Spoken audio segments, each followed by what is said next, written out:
આ દેશની સરકારની નબળાઈ છે કે હવે બીજેપી સરકાર આમાં હારી ગઈ છે, એટલે આ મોઢું દેખાડવાને લાયક નથી. આ મારા ચોખ્ખા શબ્દો છે. ત્યારે સમય છે વિચારવાનો ભાજપ સરકારનો. જો નહીં વિચારે તો એમના હાથમાંથી બાજી પલટી જશે. સરકારથી ટોટલ ગુજરાતના ખેડૂતો નારાજ જ છે આમ જોવા જાય તો. કિસાનના પાકનો પણ ભાવ સરકાર નક્કી કરે તો કિસાને શું ખાલી ફાંસા જ ખાવાના? આપણા કૃષિ મંત્રીને હું એક પ્રશ્ન કરવા માંગીશ કે ગુજરાતનો એક એવો જિલ્લો કે તાલુકો આપે કે જેની અંદર એ લોકો પૂરેપૂરું ખાતર પૂરું પાડતા હોય, પૂરી લાઇટ પૂરી પાડતા હોય, અથવા તો પૂરું પાણી પૂરું પાડી શકતા હોય, કે અંગ્રેજોના સીધી લીટીના જો કોઈ વારસદારો હોય ને તો એ આપણી ભાજપ સરકાર છે. 1500 થી 2000 લેડીસો ભેગા કરી અને એક ગેટ બંધ કરાવી દઈશ. ઢસડી મારી પીટી અને નાખી દો. કોઈ જાતની લાજ મર્યાદાની, કોઈ જાતનો ભય નહીં. આ તો જમીનની ઉપર મહાકાય ટાવર આવે છે. આજે રાજસ્થાન બી ભારતનો હિસ્સો છે અને ગુજરાત બી ભારતનો જ હિસ્સો છે, તો બે જગ્યાએ અલગ અલગ વળતર કેમ? જે છે એ કિસાન સંઘે ચર્ચા કરેલી.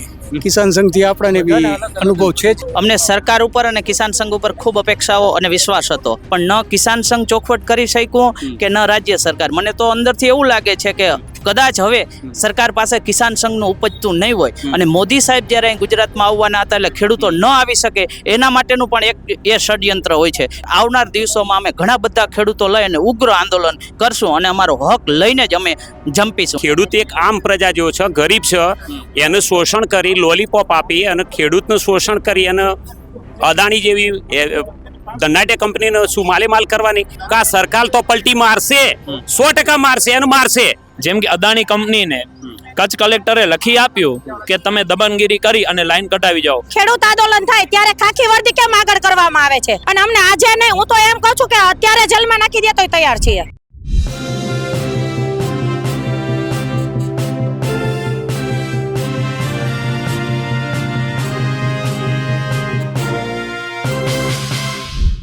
ગુજરાતની અંદર લગભગ 28 જિલ્લાના ખેડૂતો જ્યાં હાઈ ટેન્શન લાઈન દઈ રહી છે, તેમની માંગણી છે કે સરકાર એક સરખી તેમને વળતર આપે. આપણી સાથે અલગ અલગ જિલ્લાઓથી આવે છે, ક્યાંક મોરબીથી, કોઈ કચ્છથી, કોઈ દ્વારકાથી. તમામ લોકોની સમસ્યા એક જ છે કે સરકાર તેમને યોગ્ય વળતર નથી આપી રહી, એક સરખું વળતર નથી આપી રહી. શું નામ છે અને આપ ક્યાંથી આવ્યા છો? સંદીપ ભટ્ટ, ભરૂચ જિલ્લો. સંદીપભાઈ, તમારા ભરૂચમાં કેવા પ્રકારની આ હાઈ ટેન્શન લાઈનની સમસ્યા છે અને મૂળ વાત શું લઈને આપ અહીંયા આવ્યા છો? મૂળ વાત એક જ છે કે સમાનતા નથી. આખા રાજ્યમાં પ્રોજેક્ટ એક જ છે, same project, same company, same સરકાર, બધું જ સરખું, પણ વળતર બધું અલગ અલગ. એટલે સમાનતા જોઈએ. બીજો એક મહત્વનો મુદ્દો છે કે જ્યારે એ લોકો લાઈન નાખે છે, આ તો 20 ટાવર જમીનની ઉપર છે ને આનાથી ઘણું નુકસાન થાય છે. હવે એ લોકો અંડરગ્રાઉન્ડ લાઈન નાખે છે, ગેસની હોય, કોઈક બીજા કોઈ કામની હોય, તો એ લોકો આરઓયુ ગણે છે કે રાઇટ ઓફ યુઝ. તો એ નીચે છે એટલે જમીનની નીચે એકવાર દબાઈ જાય છે, જતી રહે છે લાઈન, ત્યારે એટલું નુકસાન નથી થતું, પછી ખેતી થઈ શકે છે. આ તો જમીનની ઉપર મહાકાય ટાવર આવે છે અને મહાકાય ટાવરના વચ્ચે અને જ્યારે જે કોરિડોર બને છે તારનો, એનો જે મેગ્નેટિક ફિલ્ડ ઉત્પન્ન થાય છે, ત્યાં મજૂરો કામ કરવા જવા તૈયાર નથી. એટલે ખેડૂતોને એ કંપની એવું સમજાવે છે કે ત્યાં તમે ખેતી કરી શકો, પણ ત્યાં મજૂર જ નથી જતા. અને ચોમાસામાં ત્યાં ભયંકર પ્રોબ્લેમ છે, ત્યાં મેગ્નેટિક ફિલ્ડ ઉત્પન્ન થાય છે, એટલે એ લોકોના જીવનો જોખમ છે. જ્યારે તમે આરઓયુ એટલે અંડરગ્રાઉન્ડ પાઇપલાઇનોને કોમર્શિયલ જંત્રીનો ભાવ આપ્યો છે, ચૂકવ્યો છે અને અત્યારે પણ ચૂકવે છે, એનાથી નુકસાન નથી. આ તો જમીન ઉપર દેખાય છે એટલે હળ તો અન્યાય છે. આ તો એને કોમર્શિયલ જંત્રી જ આપવી જોઈએ. બરાબર. આપણી સાથે ભરતભાઈ છે, તમે પણ કચ્છથી આવ્યા છો, ત્યાં કેવા પ્રકારની સમસ્યા છે ને મુખ્ય માંગ અહીંયા આવવાનું કારણ શું આવે? અહીંયા મુખ્ય માંગ એ જ છે કે જે જંત્રી પ્રમાણે વળતર ચૂકવે છે એની જગ્યાએ બધાને વાણિજ્ય હેતુ વળતર ચૂકવવામાં આવે, અને જે રાજસ્થાન પ્રમાણે 4 ગણું વળતર ચૂકવવામાં આવે છે. આજે રાજસ્થાન બી ભારતનો હિસ્સો છે અને ગુજરાત બી ભારતનો જ હિસ્સો છે, તો બે જગ્યાએ અલગ અલગ વળતર કેમ? અમારો મુખ્ય પ્રશ્ન આ જ છે. આની પહેલા પણ તમારે લોકોએ આંદોલન કર્યું, રસ્તા રોકવા, તમામ વસ્તુ થઈ હતી તમારા કચ્છમાં, છતાં એવું સરકારે કીધું હતું કે અમે GR બહાર પાડીશું, તમામ વસ્તુ કરીશું, એક નક્કી ભાવ પણ કંઈક એવી વાત આવી હતી. એમાં કંઈક થયું? પણ એમાં હજી સુધી કોઈને પેમેન્ટ મળ્યું નથી. જે નક્કી થયું છે એ લોકોને બી પેમેન્ટ નથી મળ્યું. એ બી ખેડૂતો અમારી સાથે જોડાણા છે આજે. બાકી તો હવે જે છે એ કિસાન સંઘે ચર્ચા કરેલી. કિસાન સંઘથી આપણને બી અનુભવ છે જ. શું કીધું તમને? બધાને અલગ અલગ જ વળતર મળે છે. મારો બાજુના ખેતરવાળાને 115 રૂપિયા લખે જંત્રી પ્રમાણે મળે, મને 68 રૂપિયા પ્રમાણે મળે. મારો 327 સર્વે નંબર, ઈનો 326 સર્વે નંબર, તો અલગ અલગ ભાવ રેટ બધા. ખાસ કરીને વીરુભાઈ, તમે લોકો તો એ સમય દરમિયાન આખા આંદોલનમાં જોડાયા હતા, દ્વારકા હોય, કચ્છ હોય, એ તમામ લોકો સાથે. એ સમય દરમિયાન સરકારે પણ જે એક સંસ્થા છે કિસાન સંઘ, એણે જવાબદારી લીધી, તમે લોકો બી એની સાથે જોડાયા, સરકાર તરફથી બી બાહેધરી આપીને 12મી તારીખનું આંદોલન મોકૂફ હતું. હવે શું થયું છે એવું કે તમારા લોકોને ફરીથી વિધાનસભા આવવું પડ્યું એવી કિસાન સંઘ વગર?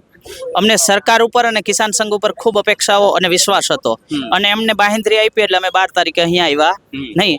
પરંતુ જે અમે એના ઉપર વિશ્વાસ રાખ્યો હતો એ વિશ્વાસનો અમને પ્રત્યુત્તર મળ્યો નહીં. હજી સુધીમાં કોઈ લેખિતમાં બાહેંધરી આપવામાં આવી નથી. અમે વારંવાર કિસાન સંઘને રજૂઆત કરી કે તમે સરકારને પૂછો GR નું શું છે, સરકારને પૂછો GR નું શું છે, પણ ન કિસાન સંઘ ચોખવટ કરી શક્યું કે ન રાજ્ય સરકાર. મને તો અંદરથી એવું લાગે છે કે કદાચ હવે સરકાર પાસે કિસાન સંઘનું ઉપજતું નહીં હોય અને મોદી સાહેબ જ્યારે અહીં ગુજરાતમાં આવવાના હતા એટલે ખેડૂતો ન આવી શકે એના માટેનું પણ એક એ ષડયંત્ર હોય છે. એટલે અમે આજે ફરીથી રાજ્ય સરકારને, દરેક જિલ્લાના ખેડૂત આગેવાન આવી અને વિનંતી કરવા આવ્યા છે કે તમે જે નવો GR બહાર પાડવાના છો એ નવો GR રજૂ કરો, નહીતર આવનાર દિવસોમાં અમે ઘણા બધા ખેડૂતો લઈ અને ઉગ્ર આંદોલન કરશું અને અમારો હક લઈને જ અમે જંપીશું, કારણ કે આ ખેડૂતોનો હક છે. એટલા માટે અમે ખૂબ ઉગ્ર રીતે આંદોલન કરશું. આપ ક્યાંથી આવ્યા છો? અમે પાટણ ચાણસમાંથી આવ્યા છીએ, તાલુકો ચાણસ. તમારે ત્યાં શું મુશ્કેલી છે ને તમે અહીંયા આવ્યા છો? અમારે આ જે વળતર પૂરેપૂરું મળતું નહીં ને કારણે વળતર જ આપ્યું નથી હાલ્યું. જે વળતર આપ્યું ને હા. એને કોઈ લીધું નહીં હજુ. અચ્છા, બરોબર. હા, નહીં જેવું આપું. અને અમને વિકાસમાં કોઈ અવરોધ નહીં, પણ અમને સારું એવું વળતર મળે એ બાબતે આવે છે. આપણી સાથે બીજા પણ આગેવાન છે. ક્યાંથી આવ્યો સર આપ? નમસ્કાર. પહેલાં તો સોશિયલ મીડિયા દ્વારા, આપ ચેનલ દ્વારા અમારા મેસેજને છેક આમ પ્રજા સુધી અને ગુજરાતના નહીં પણ ભારતના છેડાના ખેડૂત સુધી અમારો સંદેશ પહોંચે એ માટે અત્યારે અમે ખેડૂત આગેવાનો ભેગા થયા છીએ. આજનો અમારો વિષય એટલો જ છે કે 765 kV હેવી વીજ લાઇન જેના ઉદ્દેશથી સરકાર નોખી રહી છે પ્રાઇવેટ કંપનીને આપવાનું, અને પ્રાઇવેટ કે ખેડૂત એક આમ પ્રજા જેવો છે, ગરીબ છે, એને શોષણ કરી લોલીપોપ આપી અને ખેડૂતનું શોષણ કરી અને અદાણી જેવી ધનાટે કંપનીને શું માલ કરવાની. તમે ખેતરમાં અહીં જુઓ ખેડૂત કેટલો ત્રસ છે, કે રીતે મજૂરી કરે છે. અત્યારે હેવી વીજ લાઈન વાળા પોતે પોલીસ પ્રોટેક્શન સાથે ખેતરમાં આવે છે અને ખેડૂતનું શું પ્રોટેક્શન? ફક્ત ભગવાનનું. આ ક્યાં સુધી ચાલશે? અમે અત્યારે તો અમે આગેવાનો ભેગા થઈ રહ્યા છીએ, પણ એક સમય એવો આવશે ગુજરાત કદાચ એટલું યાદ રાખજો કે આ સરકાર તો પલટી મારશે, 100% મારશે અને મારશે. અને એક સમય એવો આવશે કે અહીંયા કોનું શાસન એ લોકોને સમય વીતી જશે. અત્યારે સમય છે વિચારવાનો ભાજપ સરકારનો.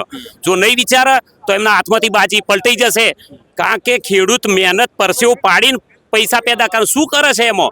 અને અહીંયા એસી ચેમ્બરમાં બેઠેલા માણસનું જો દિલ નહીં પીંગળે તો પછી આ વાય મીડિયા ચેનલ દ્વારા અમે એક મેસેજ પહોંચાડવા માંગીએ છીએ કે આમ ખેડૂતની જો અવાજ, એનો મેસેજ નહીં સાંભળો તો પછી સમય એવો આવશે કે તમે કદાચ પેલું એવું કહેવાય કે પાણી વહી ગયા પછી પાળ બોધશો, નિરર્થક છે.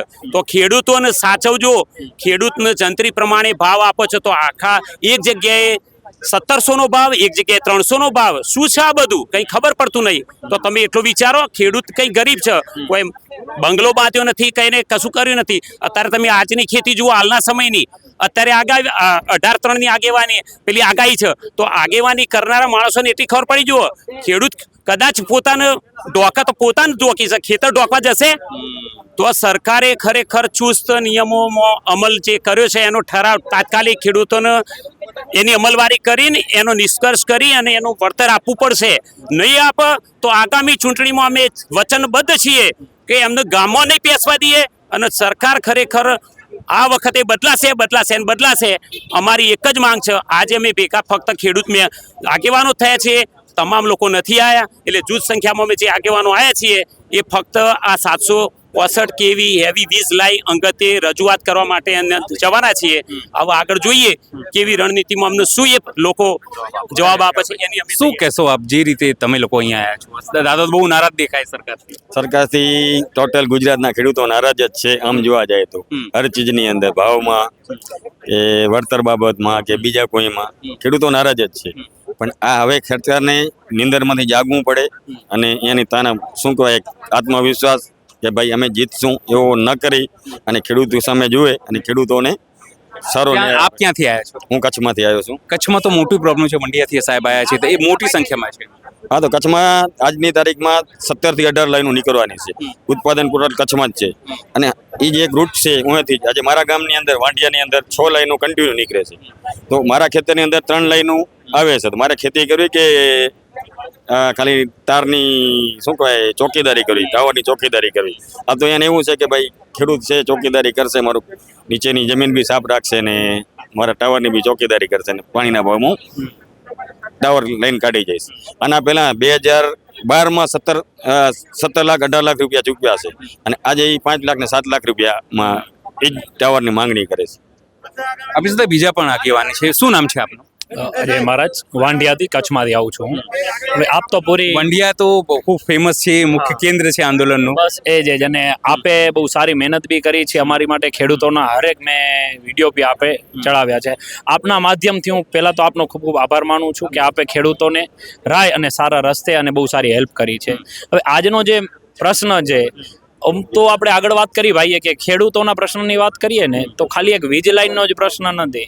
આજે તમે કોઈ પણ જિલ્લાની અંદર જાઓ, કારણ કે હું આ જ્યારે ખેડૂતો મારી ગામની મારી પોતાના ઉપર જ્યારે આવ્યું ત્યારે હું જ્યારે આ લડતની અંદર ઉતર્યો ત્યારે ઘણા ખેડૂતોના પ્રશ્નો મેં સાંભળ્યા. તો કોઈ ખેડૂતને વીજ લાઈનનો પ્રશ્ન છે, તો કોઈ ખેડૂતને પાણીનો છે, તો કોઈને ખાતરનો છે.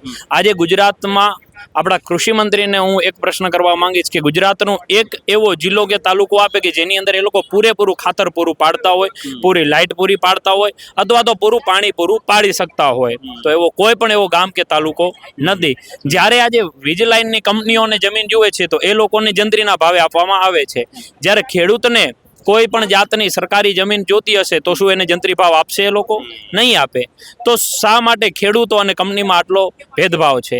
એ બીજી વસ્તુ કે જે પણ કલેક્ટર લખી આપે છે અને એને જે પણ પોલીસ પ્રોટેક્શન આપવામાં આવે છે તો શું એના પૂરા દસ્તાવેજ, એના કાગળિયાઓ ચેક કરવામાં આવે છે? કે પહેલાં તો આ જે કંપની કામ કરી રહી છે એ કંપની લીગલી કામ કરે છે કે નહીં? જેમ કે અદાણી કંપનીને કચ્છ કલેક્ટરે લખી આપ્યું કે તમે દમનગીરી કરી અને લાઈન કઢાવી જાઓ. વાંઢિયાની અંદર જે દમનગીરી થઈ એ તો તમે બધાએ જોઈ જ છે. તો એની અંદર જે પોલીસ પ્રોટેક્શન આવતું હતું એ પણ અનલીગલ હતું. એના પણ અમે ખૂબ આરટીઆઈ માંગી, અમને જવાબ મળ્યા નથી. કલેક્ટર પાસે જઈએ તો કલેક્ટર હાજર ન હોય, એસપી સાહેબ પાસે જઈએ તો એ હાજર ન હોય. પણ આજે એ બધા જ ઘેરાવામાંથી કટાળી અને થાકી અને અમે આજે આવ્યા છીએ રાજ્ય સરકાર પાસે. આની પહેલા પણ અમારી માટે કિસાન સંઘ આવેલું. કિસાન સંઘને એ લોકોએ બાંયધરી આપેલી કે ટૂંક જ સમયની અંદર અમે સારામાં સારો જીઆર પાસ કરી આપશું, પણ હજી સુધી કોઈ જીઆર નથી, કોઈ જવાબ નથી. આજે ત્યારે અમારે સ્વયં પોતે આવવું પડ્યું છે. અને આજે હું કૃષિ મંત્રીને, આપણા સીએમને આ સરકારને કહેવા માંગુ છું કે હવે જો તમને થોડીક લાજ શરમ કે લજ્જા હોય તો ખેડૂતોની સામે જુઓ. ખાલી ખેડૂતોના નામે મત બેંક ભેગી ન કરવી જોઈએ. અને આજે જે અમે આવ્યા છીએ અમારો એક જ હેતુ છે કે બધા જ કિસાનોનું ભલું કરો અને કિસાનોની સામું જુઓ કે જે જંત્રીના ભાવ છે એ ભાવે અગર જો તમને જોતી હોય જમીન તો અમે દેવા તૈયાર છીએ, પણ એની જગ્યાએ અમને પણ જંત્રીના ભાવે સરકાર જમીન આપે. અને આના માટે પણ અમે માંગણી કરી હતી ત્યારે અમને ના પાડી કે જંત્રીના ભાવે ન જડે, સરકાર ભાવ નક્કી કરશે એ જગ્યાનો અને પછી તમને ભાવ મળશે. અમારો ભાવ પણ સરકાર નક્કી કરે, સરકારી જમીનનો પણ ભાવ સરકાર નક્કી કરે, કિસાનના પાકનો પણ ભાવ સરકાર નક્કી કરે. તો કિસાને શું ખાલી ફાંસા જ ખાવાના? આ 12 મહિનાની અંદર મૂળ વસ્તુ એ છે તમે લોકો અહીંયા આવ્યા છો, પોલીસને બી જ્યાં તેમ તમે જતા હતા અને પોલીસ સૂચકી હતી, અહીંયા સ્થિતિ આવી પણ અહીંયા જ છે કે અહીંયા પોલીસ તમારી પાસે આવી ગઈ છે. પણ એ તો નિયમ જ છે ને કે સરકારે નક્કી કર્યું છે કે તાનાશાહી આપણી છે, સત્તા આપણી છે, ખેડૂતોને બોલવા દેવું નહીં. આપણે કહીએ ને કે અંગ્રેજોના સીધી લીટીના જો કોઈ વારસદારો હોય ને તો એ આપણી ભાજપ સરકાર છે. જેટલું અંગ્રેજોએ નહીં કર્યું હોય ને એટલું આ સરકારે કર્યું છે. એટલી દમનગીરી કોઈ જ્યારે નથી ખેડૂત જોયા, નથી વૃદ્ધ અવસ્થા જોઈ કે નથી લેડીસોને જોઈ. ઢસડી, મારી, પીટી અને નાખી દો. કોઈ જાતની લાજ મર્યાદાની, કોઈ જાતનો ભય નહીં. પોલીસ તંત્રને ભય નથી, એસપીને ભય નથી, કલેક્ટરને કોઈ જાતનો ભય નથી. આજની તારીખમાં એ કાનૂની રીતે જો કામ કરે ને તો કલેક્ટર બી સસ્પેન્ડ થાય અને પોલીસ અધિકારીઓ પણ સસ્પેન્ડ થાય.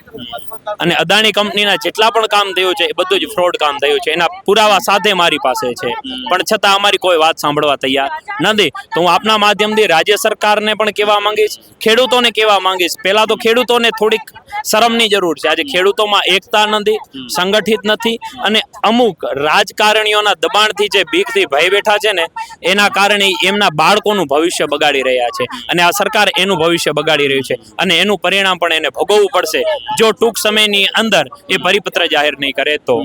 મારે તો બહુ ઝાઝું કહેવાનું થાય છે ખેડૂતને કે પહેલા તો મારી બે હાથ જોડીને વિનંતી છે સરકારશ્રીને, અને પછી નો પતે તો આથી ઉગ્ર આંદોલન કરવામાં આવશે. અને મારા જિલ્લા તાલુકામાંથી હું 1500 થી 2000 લેડીઝો ભેગા કરી અને એક ગેટ બંધ કરાવી દઈશ, કારણ કે આ અમારો હક છે અને અમે સ્વતંત્ર ભારતમાં જીવીએ છીએ. જ્યારે ખેડૂત આંદોલન થાય ત્યારે ખાખી વર્દી કેમ આગળ કરવામાં આવે છે, અને બીજે ક્યારે આંદોલન થતા હોય ત્યારે કેમ ખાખી વર્દીને આગળ કરવામાં નથી આવતી? આ દેશની સરકારની નબળાઈ છે, કારણ કે હવે બીજેપી સરકાર આમાં હારી ગઈ છે.